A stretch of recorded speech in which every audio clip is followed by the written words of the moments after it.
الله أكبر الله أكبر الله أكبر لا إله إلا الله الله أكبر والصلاة والسلام على رسول الله نشهد أن لا إله إلا الله وحده لا شريك له ونشهد أن نبينا وسيدنا محمدا عبده ورسوله صلى الله عليه وعلى آله وصحبه الكرام وسلم تسليما كثيرا وبعد فيا عباد الله أوصيكم ونفسي بتقوى الله عز وجل فقال تعالى في القرآن يا أيها الذين آمنوا اتقوا الله ولتنظر نفس ما قدمت الغد واتقوا الله إن الله خبير بما تعملون ولا تكونوا كالذين ناسوا الله فأنسهم أنفسهم أولئك هم الفاسقون لا يستوي أصحاب النار وأصحاب الجنة أصحاب الجنة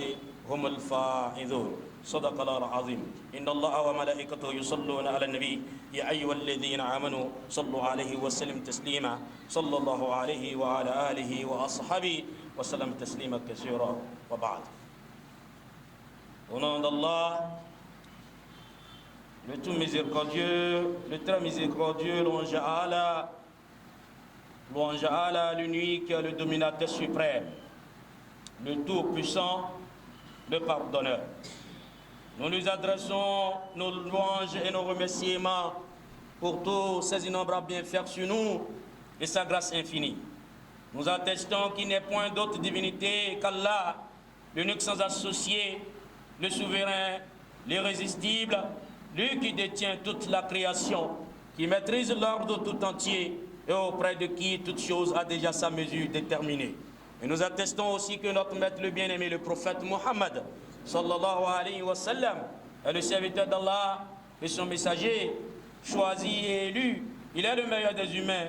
Que la paix, le salut d'Allah et la bénédiction d'Allah soient sur lui, sur les membres de sa famille, ses illustres compagnons, et surtout ceux qui se conforment à sa tradition jusqu'au jour dernier. Amin. Ceci dit, adorateurs d'Allah, craignez votre Seigneur Allah, car la crainte de Dieu est le secret de la victoire et du succès. La cause première de l'agrément et de la réussite. La crainte d'Allah est la voie du bien et de la piété. Notons que ces termes ci-dessous devraient être pour nous un sujet de réflexion et de longue méditation. Notre victoire et succès dépend de notre degré de crainte envers Allah. Notre réussite et bonheur est lié à l'état de notre foi, croyance envers Allah. Et plus nous craignons Allah, nous avons foi en lui, plus nous mènerions une vie heureuse et apaisante. D'où tout bienfait est lié à l'obéissance à Allah. Par contre, tout malheur découle de sa désobéissance.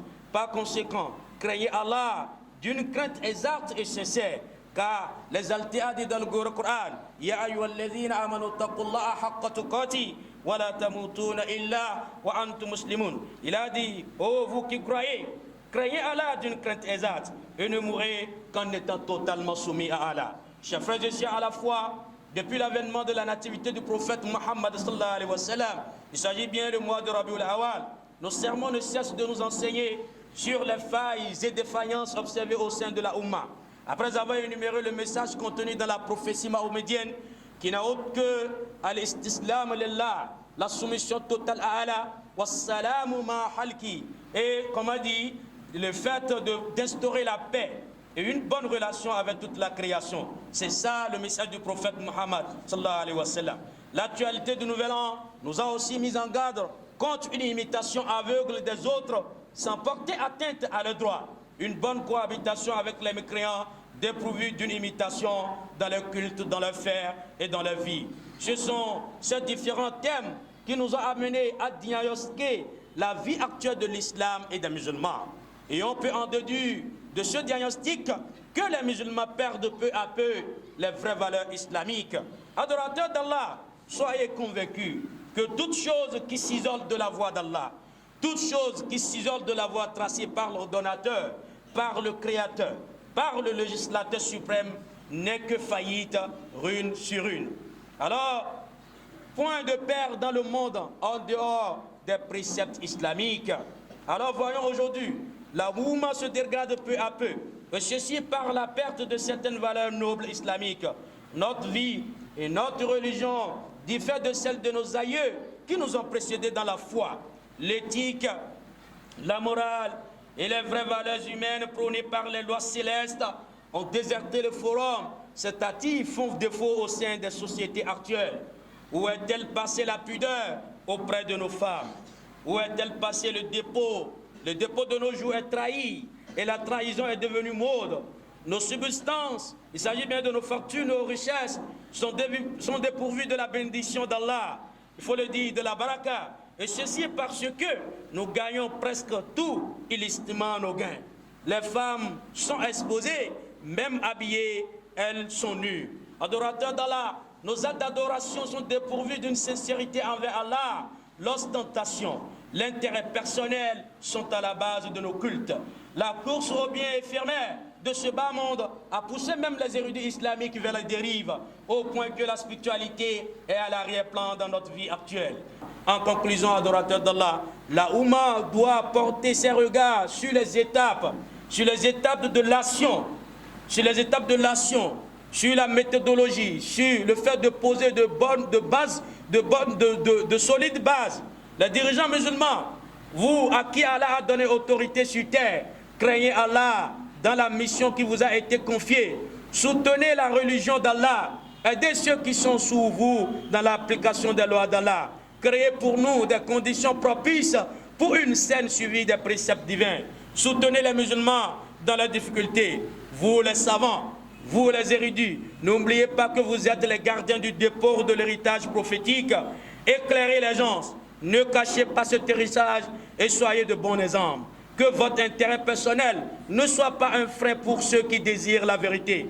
Ensemble, Oumma islamique, soyons unis et faisons preuve d'une solidarité absolue et d'une stricte fraternité afin de sortir l'islam de ses insuffisances et de préparer un avenir meilleur islamique pour le relève. Wassalamu alaikum wa rahmatullahi ta'ala wa barakatuh. Notre kege fún Ànábì wa Muhammad. Ẹ̀yọ́mọ̀ ya wa nínú Islam, akí Ọlọ́run ọba tó kíra rẹ̀, tó pèrà rẹ̀ ní Al-Wahid, ọba aṣó, Al-Qahhar, ọba olùborí gbogbo nkóhun, Al-Aziz, ọba ọlọ́lá, Al-Ghaffar, ọba aláforíjì. Akí Ọlọ́run ọba náà lórí oníranran ìkẹ́ tó ṣe fún wa. A sì wá dúpẹ́ fún lérí ọlá lọ́lá tí Ọlọ́run ọba fi kẹ́ wa, tí ẹnu wa ọba ò gbà láti lè sọ. Ọba Ọlọ́run ọba àgbà, ọba tó ṣe wípé kò sí ẹlẹgbẹ́ fún Ọlọ́run ọba, kò sí ẹlẹgbẹ́ fún Al-Malik Al-Jabbar, ọba àwọn ọba gbogbo àwọn lọ́balọ́ba, ọba ajẹni nípa. Níbi tí agbára Ọlọ́run ọba ó lè dé, níbi tí bùháyà Ọlọ́run ọba dé, àwọn ẹni Ọlọ́run yìn Ọlọ́run wọn ní lahul khalqu kullu. Ìkáwọ́ Ọlọ́run ní gbogbo nǹkan tó jẹ́ ẹ̀dá ń bẹ. Wa lahul amru kullu. Gbogbo nǹkan ká darí nǹkan láyé ọwọ́ Ọlọ́run ọba ló bẹ. Ọlọ́run má ṣà darí wa síbi rere. Ìjẹ́ ajẹ́rìí pé ọlọ́lá wa Ànábì wa Muhammad, Ànábì Ọlọ́run ní, òjíṣẹ́ Ọlọ́run sì ní, ìjẹ́ kí ìkẹ́ Ọlọ́run àánú Ọlọ́run mọ́ bá òjíṣẹ́ ńlá Muhammad sallallahu alayhi wa sallam. Ẹ dákun ẹ̀yin orúsí Ọlọ́run, ẹ dákun ẹ jẹ́ apáyà Ọlọ́run o, ẹ jẹ́ apáyà Ọlọ́run. Nítorí ìpáyà Ọlọ́run sirun nasr wal falah. Àfáà ní kútúbà ní pé ibẹ̀ ni gbogbo nǹkan tó jẹ́ àtìlẹ́yìn, gbogbo ìborí, gbogbo làámì, gbogbo ń pé èèyàn fẹ́ ṣe àṣeyọrí láyé, inú ìpáyà Ọlọ́run ọba ló wà. Gbogbo ń pé èèyàn fẹ́ ṣe kòńgẹ́rẹ́, ọ̀rọ̀ èèyàn fẹ́ já sí ayọ̀, wọ́n nínú ìpáyà Ọlọ́run ọba ló wà. Wa tariqul khairi was salah. Gbogbo ọ̀nà kan pé afẹ́ sọ pé ọ̀nà kan dá, ọ̀nà kan tọ́, kò sí ọ̀nà kan tó tọ́ ju ń pé kéèyàn ní ìpáyà Ọlọ́run ọba láyé lọ. Ìjẹ́ àmọ́ ìyá mi ní Islam, ẹ̀yà wòye sọ̀rọ̀ yìí, àṣeyọrí wa, oríire wa, ó so mọ́ ìpáyà Ọlọ́run. Bí a bá ti ní ìpáyà Ọlọ́run, bí a bá ti ní sí, bẹ́ẹ̀ ni a mọ̀ ṣoríire sí. àmọ́ ní kẹsẹ́ tí ìpáyà Ọlọ́run bá ti ń dínkù láwùjọ ẹ rí i pé ìṣoríire àwọn ọmọ ènìyàn ló máa kù díẹ̀ káàtó.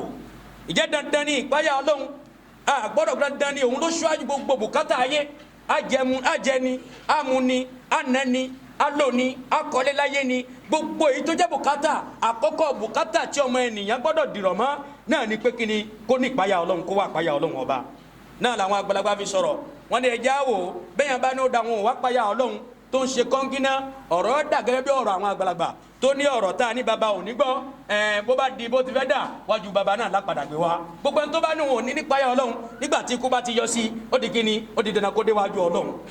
ẹ̀mọ́ ìyá mi nínú Islam bẹ́ẹ̀ bá wà àwọn kútúbà wa láti ijọ́ tó ti pẹ́ láti gbà tá a ti wà nù oṣù tí ó parí kọjá ó lọ kọjá tá à ń pè ní Rabiul Awwal a sọ fúnra nípa pàtó iṣẹ́ tá ànábì wa Muhammad sallallahu alayhi wa sallam tó wá jẹ́ fún wa tá n pè ní risalatul nabi. iṣẹ́ wo lànàbì wá jẹ́ fún wa? iṣẹ́ méjì náà ni. iṣẹ́ àkọ́kọ́ náà ni alistislamu lillah, kájọ apájọ sẹ́lẹ̀ fún Ọlọ́run ọba kan ṣoṣo tó ṣe pé òun náà ló tó sìn. ẹlẹ́kejì ni asalamu baynana, ẹlẹ́kejì ni pé kí ìfàyàbalẹ̀ kó máa bẹ pẹ̀lú wa. ìjẹ́ iṣẹ́ náà ni òjíṣẹ́ ńlá Muhammad wá jẹ́ fún wa. lẹ́yìn ìgbà tá a parí eléyìí a bọ́ sínú kíni ó kù gẹ̀ẹ́rẹ̀ a rí pé ọdún àwọn ẹni tọ̀ wọ́n ń bọ̀ wá a wá pera wa sí àkíyèsí àìmọ́mọ́ kọ́ṣe wọn ìmọ̀jọ wọn ìmọ̀sí wọn jẹ́ a pera wa sí àkíyèsí ẹ̀. nínú àkíyèsí yìí a wá padà fi yé wa pé bàbá wa kọ́ṣe wọn ẹjẹ́ a fi wí fún wa pé ó da àgbọ́dọ̀ dà wọ́n láàmú o, a gbọ́dọ̀ ṣe dandan kí ìrẹ́pọ̀ dáadáa kó wà láàrin wọn nípìn ìgbà táwọn bá ti dà wá láàmú nínú ìjọsìn wa káwọn náà má dà wá láàmú nínú ìṣẹ̀mí wọn. nígbà tá a wá kó bẹ̀ tán a wá bọ́ sínú kíni ìwòye sí ọ̀rọ̀ Islam àti àwa mùsùlùmí lónìí eré ọ̀rọ̀ tá a wà nù. ọ̀rọ̀ tá a wá wá yìí ọ̀rọ̀ ńlá ni tó ṣe wípé àyè ò gbà wá láti lè tẹ̀síwájú nínú rẹ̀. èyí tá a lọ mọ̀ náà ni pé Islam wa lónìí ó yàtọ̀ sí Islam àwọn ẹni àná. Islam wa lónìí ó ń kágara díẹ̀díẹ̀ ẹ gbọ́ nǹkan dínkù lára Islam díẹ̀díẹ̀ táwa mùsùlùmí ò sì fura pé nǹkan dínkù lára Islam. a kà ní Islam níta lónìí ni ṣùgbọ́n Islam ò sí lọ́kàn wa kò sí nínú bí tí wàhálà wa wà lónìí nu. òde òní ọ̀wọ̀ àti ìwà gidi tá à ń pè lẹ́sìn tí Ọlọ́run fi ṣe àlàáfíà àwùjọ kò sí lónìí mọ́. òdodo ó ti tán, gbàpamọ́ tá à ń pè ní àmánà kò sí mọ́, ìtìjú láàrin àwọn obìnrin alhaya kò sí mọ́, ẹ̀rí ìṣọmọlúàbí ẹni almarwat òun náà ò sí lóde òní mọ́. bàbá wo gbogbo ọ̀nà tá à ń gbà fi ń jẹ tá a fi ń kówó jọ tá a fi ń kọ́là jọ lónìí gbogbo ẹ̀dá látara kíni látara haram. ó wá débi pé alibarika wa ń tán nínú ìṣẹ̀mí wa ọlọ́mọṣà ṣàánú wa. bó bá rí bẹ́ẹ̀ bá wò ẹ̀sìn wa gangan ìjọsìn wa gangan ìṣe òdodo pọ̀ lọ́lọ́run tá à ń pè ní ikhlas kò sí nínú ẹ̀ àkànfẹ́rí gúnlẹ̀ náà ni ọlọ́mọṣà ṣàánú wa. gbogbo nǹkan tá à ń ṣe ó dá lérí àrùyá tá à ń pè ní kíni alẹ́ àwò kárí mi. látara bẹ́ẹ̀ ọmọ ìyá mi bàbá wo àwa lónìí àtàwọn ẹni àná á rí i pé àwọn èèyàn gidi ti tán. àwọn èèyàn tó jẹ́ àwọn èèyàn tá a lè pè láwọn èèyàn gidi wọn sí láyé mọ́. àwọn tó kù díẹ̀ lábàá àwọn èèyàn gidi nínú wọn náà ni àfa àjọ kankan fi sọ pé qad zahaba an-nas wa mata al-kamal wa saha sarfu ad-dar ayna ar-rijal. ó ní ẹgbọ́ o àwọn èèyàn ti lọ o àwọn ẹni Ọlọ́run ti lọ àwọn tó tán sára Ọlọ́run wọn ti lọ. òde òní à ń kígbe ni wa saha sarfu ad-dar ayna ar-rijal. àtúnbira wọn pé ibo làwọn ẹni Ọlọ́run bá wà, ibo làwọn àfa wà, ibo làwọn ẹni gidi wà, ibo làwọn olùpáyà Ọlọ́run bá bu ni wọn wà. òní ẹ̀sìn ẹ̀yìn lágbé sí Ọlọ́run, ẹ̀yìn lágbé Ọlọ́run sí àgbé Ọlọ́run síwájú. Ọlọ́run ọba kò jẹ́ àkólé kan wa lákọ̀ọ́kọ́ lóde òní. ìkan tó jẹ́ àkólé kan wa lóde òní náà ni owó, náà ni ọlà, náà ni báwo la ṣe gbádùn ayé. òun ló wá ń fa gbogbo ìdààmú wa lóde òní. kò wá sí yàtọ̀ láàrin wa àwa ènìyàn àti ẹranko. pípọ̀ ọ̀nù wa bàbá ń lọ náà bá a ṣe ń lọ bí èèyàn yìí ó dàbí ẹranko tá a fi awọ ènìyàn tá a fi bò lára ni ọlọmọsà ṣàánú wa. àmọ́ ìyá wa nínú Islam ẹjẹ́ àlọ́mọ pé látara bẹ́ẹ̀ Islam wa ń padà sí bí ó ṣe bẹ̀rẹ̀ gẹ́gẹ́ bí ọ̀rọ̀ tánàbí sọ tó ní badal Islam gariba wa sayaudu gariba fatuba al-ghuraba. ànábì ní bẹ́ẹ̀ ni pé Islam bẹ̀rẹ̀ lájòjì nílùú mọ́kàngbà náà lọ́hùn bẹ́ẹ̀ ni ló padà di àjòjì. ẹ̀jẹ̀ gbogbo àwọn tó bá jẹ́ àjòjì láwùjọ àwọn ẹni wọn ní oríire ni fún wọn. yà bá wò lónìí gbogbo ẹni tó bá dìrọ̀ mọ́ islam tó ní islam ò ní bọ́ tó ń ṣakitiyan nídìí rẹ̀ ló di ẹni tí gbogbo ara yóò ní fẹ́ mọ́ ẹ gba àwọn èèyàn ó kọ́ nínú ẹbí wọ́n kọ́ nínú ara wọ́n kọ́ nílùú bẹ́ẹ̀ bá ní dandan ní sunna anabi wa muhammad sallallahu alayhi wa sallam ẹ rí pé ẹni tó fẹ́ràn inú ẹbí wọn ní tó nǹkan kan pàtàkì jùlọ àwọn ọmọ wa ẹ jẹ́ á mú wọn ká kọ́ wọn lẹ́kọ̀ọ́ islam ká bá lè rí nǹkan gidi filẹ̀ fún wọn òde òní ìdààmú wa lérí ayé ni káwọn ọmọ wa yáyì kán wọ aṣọ dáadáa kán gba diplome ńlá kán lọ Canada kán lọ gbogbo ẹ̀ òun náà dà àmọ́ ẹ gbọ́